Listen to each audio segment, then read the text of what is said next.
दोस्तों, किसी ने सच कहा है, बदल जाओ वक्त के साथ या फिर वक्त बदलना सीख लो।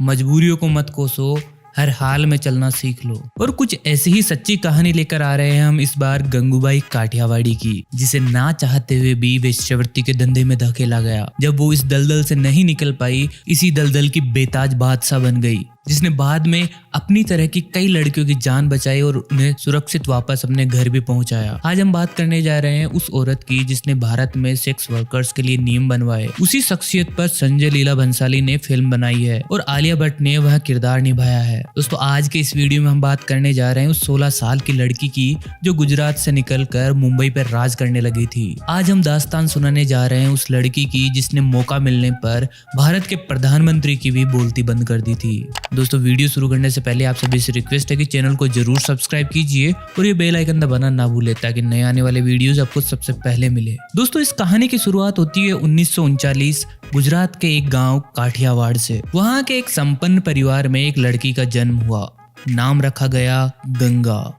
घर का माहौल बड़ा अच्छा था। परिवार के लोग पढ़े लिखे और वकालत के पेशे से जुड़े हुए थे। वो अपनी लड़की को भी पढ़ा लिखा कर वकील बनाना चाहते थे, लेकिन लड़की का मन तो सिनेमा में बस गया था। दिन भर उसी के बारे में बातें करती और मन ही मन ठान लिया था कि एक दिन बड़े होकर सिनेमा में ही काम करेगी। सोच लिया था कि मुंबई जाकर एक दिन बहुत बड़ी हीरोइन बनूंगी। धीरे धीरे वक्त गुजरता गया और सिनेमा के लिए उसका पागलपन भी बढ़ता ही गया। एक बार उनके घर पर एक नया अकाउंटेंट रखा गया। उस समय उसकी उम्र होगी यही कोई 15-16 साल। नाम था उसका रमणीक लाल। ये नौजवान अभी अभी मुंबई से लौटा था और इसे फिल्मों का भी थोड़ा बहुत ज्ञान था। गंगा की इस शख्स से फिल्मों के बारे में बातचीत होने लगी। बातचीत धीरे धीरे दोस्ती और फिर प्यार में बदल गई। गंगा और रमणीक दोनों को पता था कि उनके घर वाले इस रिश्ते को कबूल नहीं करेंगे। इसी वजह से दोनों ने भागने का प्लान बनाया। गंगा ने घर से अपने कुछ जोड़ी कपड़े लिए और निकल गई रमणीक के साथ अपनी फेवरेट जगह मुंबई। आज का मुंबई उस समय बॉम्बे हुआ करता था। ये कहावत कई मायनों में तब भी सच हुआ करती थी कि यह शहर कभी सोता नहीं। और इसी सपनों के शहर बॉम्बे में गंगा भी कुछ अपने सपने समेटे रमणीक के साथ आ पहुंची। लेकिन गंगू का सबसे बुरा सपना हकीकत बने बॉम्बे में उसका इंतजार कर रहा था। रमणीक ने कुछ दिन के लिए कमरा किराए पर लिया और गंगा को भी अपनी पत्नी बनाकर अपने साथ रखा। कुछ दिन बाद रमणीक ने कहा कि उसके पास सारे पैसे खत्म हो गए हैं। जब तक कोई काम और रहने लायक ढंग की जगह नहीं मिलती तब तक तुम मेरी मौसी के यहाँ चली जाओ। अगले दिन घर के सामने एक टैक्सी आकर रुकी, जिसे रमणीक अपनी मौसी बता रहा था। उसके साथ उसने गंगा को बिठा दिया। दोस्तों, किसी ने सच कहा है, धोखे की खासियत है कि देने वाला अक्सर कोई खास ही होता है।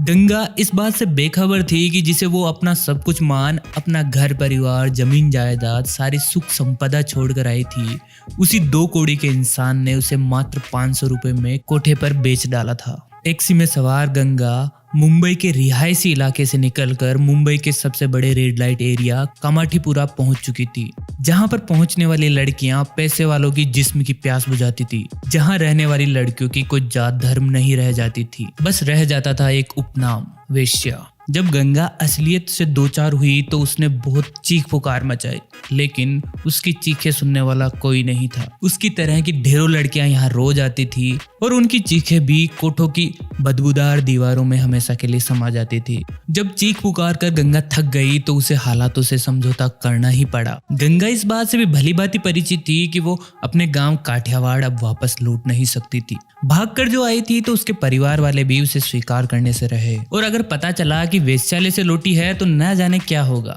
गंगा ने विरोध करना छोड़ दिया और उस रेड लाइट एरिया के वेश्यालय को अपना नया घर मान लिया। गंगा अब बन चुकी थी गंगू काठियावाड़ी। धीरे धीरे गंगू के चर्चे दूर दूर तक होने लगे। लोग कामाठीपुरा आते तो गंगू के बारे में जरूर पूछते। ऐसे ही एक दिन शौकत खान नाम का पठान गंगू के पास आ धमका। उसने गंगू को किसी गिद्ध की तरह नोच डाला और पैसे भी नहीं देकर गया। कुछ दिन बाद वह वापस लौटा और इस बार तो गंगू की हालत इतनी बुरी हो गई कि उसे हॉस्पिटल में एडमिट करना पड़ा। गंगू ने भी इस बार ठान लिया था कि इस शख्स को वह ठिकाने लगाकर ही रहेगी। गंगू ने जानकारी जुटाई तो पता चला कि ये उस समय के मुंबई के डॉन करीम लाला के लिए काम करता है। बस फिर क्या था, गंगू पहुंच गई करीम लाला के घर के पास। उसने वहां घंटों वेट किया और जब करीम लाला की गाड़ी वहां से गुजरने लगी तो उसे रुकवा लिया। गंगा ना सिर्फ भला की खूबसूरत थी बल्कि काफी समझदार और बोलने में भी तेज तर्रार थी। उस समय मुंबई में करीम लाला का राज हुआ करता था। ऐसा कहा जाता था कि अपराधियों में उसके कहे बिना पत्ता भी इधर का उधर नहीं होता था। और गंगू आज उसी डॉन की कार के आगे खड़ी थी। करीम लाला ने कहा कि घर के अंदर चलकर बात करते हैं, यहाँ खड़े होकर बात करना ठीक नहीं। गंगू को छत पर बैठने को कहा गया। गंगू को भी समझने में देर नहीं लगी कि करीम लाला के घर एक वेश्या का आना उसे अच्छा नहीं लगा। गंगू के लिए नाश्ता पानी भिजवाया गया, लेकिन उसने उन्हें छुआ तक नहीं। जब करीम लाला उसके पास आया तो उसने पूछा कि क्यों उसने कुछ खाया नहीं। गंगू का जवाब सुनकर करीम लाला जैसा डॉन भी हैरान रह गया। उसने कहा कि सिर्फ उसके यहाँ आने से आपका घर अपवित्र हो सकता है, तो मैं क्यों आपके रसोई के बर्तनों को हाथ लगाकर पूरे घर को अपवित्र करूं। करीम लाला को अपनी भूल का एहसास हुआ। उसने माफी मांगते हुए उसके आने का कारण पूछा। गंगू ने पूरी बात बताई। करीम लाला को अब पता चल गया कि उसका ही कोई आदमी उसके नाम पर ऐसे घिनौने अत्याचार कर रहा है। करीम लाला ये बात सुनकर ही गुस्से में बेकाबू हो गया। उसने गंगू से वादा किया कि अगली बार वह व्यक्ति उसके पास आए तो उसे बताना, वह उसे देख लेगा। ये बात सुनकर गंगू ने अपने पर्स से धागा निकाला और कहा कि किसी भी मर्द ने मुझे इतना सुरक्षित महसूस नहीं करवाया जितना आपने। आज से आप मेरे राखी भाई हुए। 3 हफ्तों बाद वो पठान फिर आया और गंगू पर हमला किया। नीचे मौजूद खबरी दौड़ा और करीम लाला को साथ लेकर लौटा। 10 मिनट के भीतर करीम लाला वहां पहुंच गया और उसने दरवाजा खोलने को कहा। शौकत खान ने गुस्से में दरवाजा खोला तो सामने करीम लाला को खड़ा देखकर उसकी गिग्गी बंद गई। करीम लाला ने अपने आदमियों के साथ मिलकर शौकत खान को मार मार कर अधमरा कर दिया और चेतावनी देकर गया कि गंगू मेरी राखी बहन है, इसे कोई हाथ भी लगाएगा तो इसे छोड़ूंगा नहीं। इसके बाद तो गंगू की धाक जम गई। कामाठीपुरा में जिस घर में वो रहती थी वहां पर घरवाली के इलेक्शन हुए। घरवाली वो होती थी जो किसी भी बिल्डिंग के 30-40 कमरे मैनेज करती थी। उनके ऊपर होती थी बड़े घरवाली जो पूरी बिल्डिंग को मैनेज करती थी। गंगू ने पहले घरवाली के इलेक्शन जीते, फिर बड़ी घरवाली के। आसपास के इलाके में सब जानते थे कि वो करीम लाला की राखी बहन है। सब गंगू से दबते थे।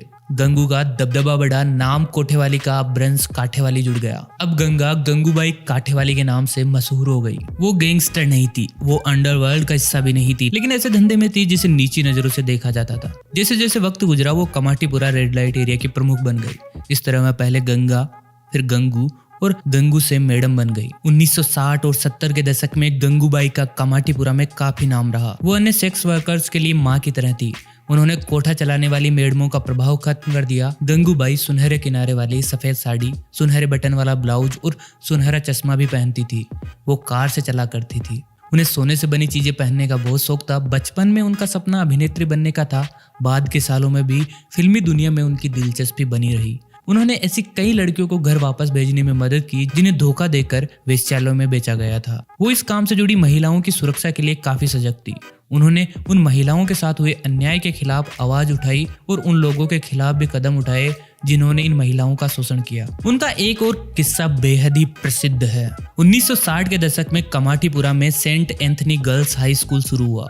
यहाँ आवाज उठने लगी कि वेश्यालय को बंद किया जाना चाहिए, क्योंकि वेश्याओं के आसपास होने का बुरा असर छोटी बच्चियों पर पड़ेगा। इस फैसले से कामाठीपुरा में करीब 1 सदी से काम कर रही महिलाओं पर बुरा असर पड़ने वाला था। गंगूबाई ने इसके खिलाफ आवाज उठाई और इसे आगे ले जाने के लिए पूरी ताकत लगा दी। अपने राजनीतिक परिचितों की मदद से उन्होंने तत्कालीन प्रधानमंत्री जवाहरलाल नेहरू से मिलने के लिए वक्त मांगा। हालांकि यह मीटिंग ऑफिशियली कहीं पर भी दर्ज नहीं है। इस मुलाकात में गंगूबाई की सजगता और स्पष्ट विचारों से नेहरू भी हैरान पड़ गए। नेहरू ने उनसे सवाल किया था कि वो इस धंधे में क्यों आई, जबकि उन्हें अच्छी नौकरी या अच्छा पति मिल सकता था। ऐसा कहा जाता कि गंगूबाई ने उसी मुलाकात में तुरंत नेहरू के सामने प्रस्ताव रखा। उन्होंने नेहरू से कहा कि अगर वो उन्हें अपनी पत्नी के रूप में स्वीकार करते हैं तो यह धंधा हमेशा के लिए आज ही छोड़ देगी। इस बात से नेहरू दंग रह गए और उन्होंने गंगूबाई के बयान से असहमति जताई। तब गंगूबाई ने कहा, प्रधानमंत्री जी नाराज मत होइए, मैं सिर्फ अपनी बात साबित करना चाहती थी। सलाह देना आसान है लेकिन उसे खुद अपनाना मुश्किल है। नेहरू ने इसके खिलाफ कुछ नहीं कहा। मुलाकात खत्म होने पर नेहरू ने गंगूबाई से वादा किया कि वो उनकी मांगों पर ध्यान देंगे। प्रधानमंत्री ने जब खुद इस पर हस्तक्षेप किया तो कामाठीपुरा से वेश्याओं को हटाने का काम कभी नहीं हो पाया। कामाठीपुरा के लिए गंगू लेजेंड थी। उनकी फोटो आज भी कामाठीपुरा के वेश्यालयों में लगी हुई है। दोस्तों, आप क्या कहते हैं गंगूबाई काठियावाड़ी की इस स्टोरी के बारे में? क्या आलिया भट्ट ने उनके किरदार के साथ समझौता किया है? कमेंट करके हमें जरूर बताइए। और हाँ दोस्तों, वीडियो कैसा लगा ये भी कमेंट करके हमें जरूर बताइए। अगर अच्छा लगा तो लाइक और शेयर करना ना भूले। चैनल को जरूर सब्सक्राइब कर लीजिए ताकि नए आने वाले वीडियोस आपको सबसे पहले मिले। दोस्तों, जल्दी मिलेंगे नई वीडियो के साथ। तब तक के लिए नमस्कार।